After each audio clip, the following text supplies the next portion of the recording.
Mort jusqu'à l'heure du jugement, ce sont les hérétiques. Il y en a d'autres dont la conduite est métamorphosée en un porc, pour les châtier dans leur tombeau. Ce sont ceux qui ont douté. Telles sont les situations diverses dans lesquelles se trouvent les habitants des tombeaux. Nous avons seulement voulu les mentionner en abrégé. Le fond de tout ceci, c'est que l'homme n'est puni dans son tombeau que parce qu'il a redouté pendant sa vie terrestre. Et il y a des hommes qui craignent plus les chiens que les lions. Car les tempéraments des hommes sont nombreux et variés. Nous demandons à Dieu de nous accorder le salut et le pardon avant que nous ayons à subir la pénitence. Plus d'une fois, raconte-t-on, il est arrivé qu'un mort apparut en songe et qu'on lui demanda comment il se trouvait. Un jour, répondit-il, je ne me suis pas lavé avant de prier. Aussi Dieu m'a-t-il livré à un loup qui m'épouvante dans mon tombeau et qui rend ma position misérable. Un autre homme apparut aussi en songe et on lui demanda « Qu'est-ce que Dieu t'a fait ?» Il répondit « Laisse-moi. Un jour je ne fus pas en état de laver une souillure, et Dieu m'a revêtu d'un vêtement de feu, dans lequel je suis condamné à me tordre. » Un autre encore apparut et on lui dit « Qu'est-ce que Dieu t'a fait ?» Il répondit « Le baigneur qui m'a lavé après ma mort m'a porté avec violence, et un clou qui était dressé dans la baignoire m'a écorché. J'en souffre encore. » Quand le matin fut venu, on interrogea le baigneur qui répondit « C'est en effet arrivé, mais contre ma volonté. » Un autre apparut en songe et on lui demanda « Comment es-tu? N'es-tu peut-être pas mort ?» Il répondit « Je suis mort et je suis bien, sauf qu'au moment où vous avez aplani le sol au-dessus de moi, une pierre m'a brisé une côte et j'en souffre. » On ouvrit le tombeau et on trouva tout comme il l'avait dit. Un autre apparut à son fils pendant son sommeil et lui dit « Ô mon fils, répare la maison de ton père que la pluie a gâtée. » Quand le matin fut venu, cet homme envoya quelqu'un au tombeau de son père, et on trouva en effet que des infiltrations venant d'un ruisseau voisin y avaient pénétré, en sorte que le tombeau était plein d'eau. On raconte encore d'un arabe du désert qu'il dit à son fils « Qu'est-ce que Dieu t'a fait ?» Son fils répondit « Il ne m'a pas fait de mal, mais je suis enterré dans le voisinage d'un certain homme qui fut impie, et je suis tout effrayé de voir quel châtiment il doit subir. » Il y a une foule de récits du même genre qui démontrent que les habitants des tombeaux sont tourmentés dans leurs tombeaux. Il y a une foule de récits du même genre qui démontrent que les habitants des tombeaux sont tourmentés dans leurs tombeaux. Du reste, la preuve en est suffisamment donnée par cette parole du maître de la religion, paix sur lui. Le mort souffre dans son tombeau comme le vivant dans sa maison. L'envoyé de Dieu, paix sur lui, a aussi défendu de briser les os des morts. Un jour, passant près d'un homme assis devant un tombeau, il le lui défendit et dit « Ne tourmentez pas les morts dans leur tombeau. » Le prophète, paix sur lui, visitant le tombeau de sa mère Amina, se mit à pleurer, et tous ceux qui l'accompagnaient pleurèrent aussi. Puis il dit « J'ai demandé à Dieu la permission d'intercéder pour ma mère, mais il ne me l'a pas accordée. Alors je lui ai demandé la permission de visiter son tombeau, et il me l'a accordée. Visitez les tombeaux, car ils vous rappellent la mort. » Mohammed, paix sur lui, avait aussi l'habitude de dire, lorsqu'il se trouvait près des tombeaux pour les visiter, « Que la paix soit avec les habitants de ces demeures, musulmans et croyants. Si Dieu le veut, nous vous rejoindrons. Vous nous avez précédés, et nous vous suivrons. Ô Dieu, pardonne-nous et pardonne-leur. Dans ta bonté ne nous punis pas, ni eux non plus. » Le prophète, paix sur lui, avait coutume, quand les femmes allaient vers les tombeaux, d'instruire ces femmes et de leur dire « Prononcez ces paroles. » Et il les leur enseigna. Salih el-Mouzani dit « J'ai demandé à un savant pourquoi il est défendu de prier sur les tombeaux. Il m'a fait connaître alors une tradition conçue en ces termes. Ne priez pas sur les tombeaux, car c'est un malheur sans limite. » On raconte également qu'un homme dit « J'étais occupé un jour à prier sur les tombeaux par une chaleur intense. Lorsque soudain j'aperçus une image ressemblant à mon père, debout sur le sommet de son tombeau. Je me prosternai tout tremblant et je l'entendis qui disait « La terre est donc trop étroite pour toi, puisque tu viens depuis quelque temps nous déranger avec tes prières ?» Le Sahih rapporte que l'envoyé de Dieu, paix sur lui, passant auprès d'un orphelin qui pleurait sur le tombeau de son père, pleura aussi par compassion pour lui. Puis il dit, les morts sont punis par les larmes que les vivants répandent sur eux. En d'autres termes, les larmes les affligent et leur font du mal.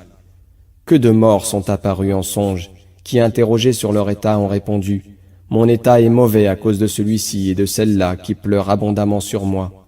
Les dualistes, zindiq, seuls nient cela.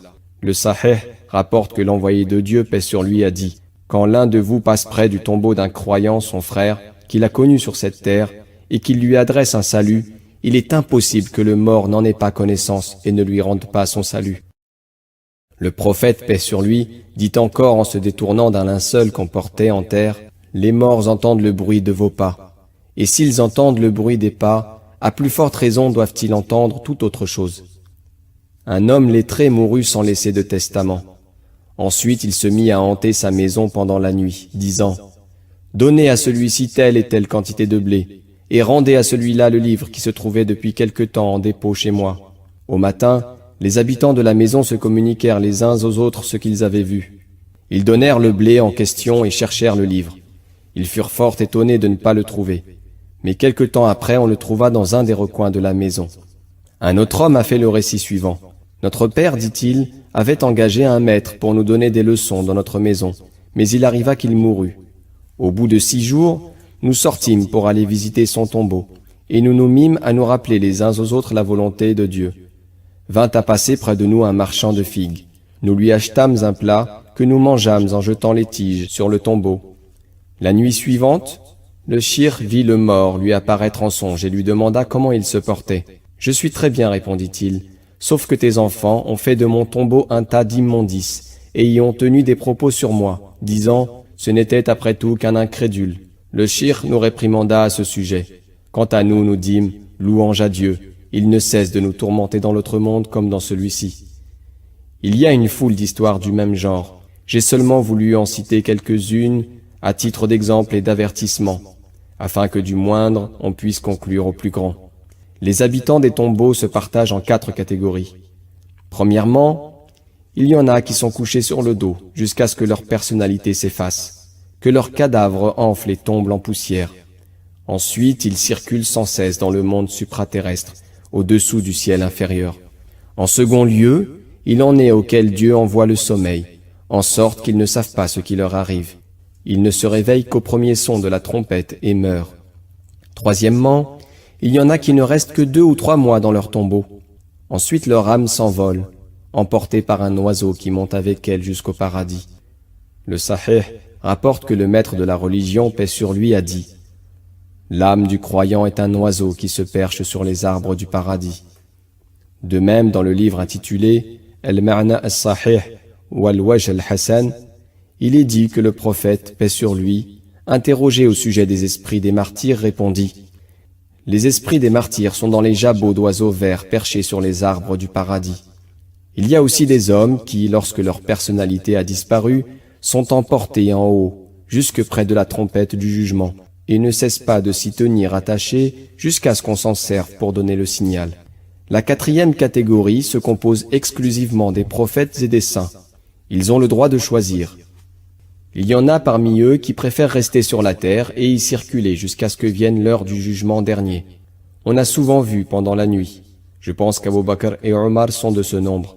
Quant au prophète, paix sur lui, lui-même, il a choisi de circuler dans les 3 mondes.